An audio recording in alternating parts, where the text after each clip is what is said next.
नमस्कार सर्वांना. चला तर आपण बाळूमामाच्या दर्शनाला चाललो तर आपण इथं म्हाडा तालुक्यात इथं रोपळ्याच्या पास कवळे त्या गावात हे बघा मंदिर बाळूमामाचं. आम्ही बाळूमामाच्या दर्शनाला आलो. तिथं असं मंदिर आहे. इथं आलं की मनाला प्रसन्न वाटलं.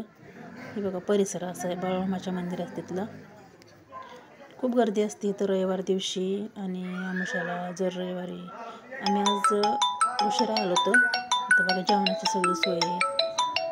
जेवण तर भारी असते इथं. असं मंदिराचा परिसर.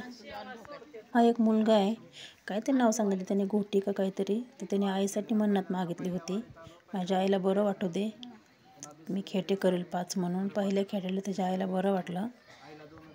तर हा मुलगा आता तर रविवार दिवशी लोकांना म्हणजे जेवायला पिवळा भंडारा कपाळी मी लावतो,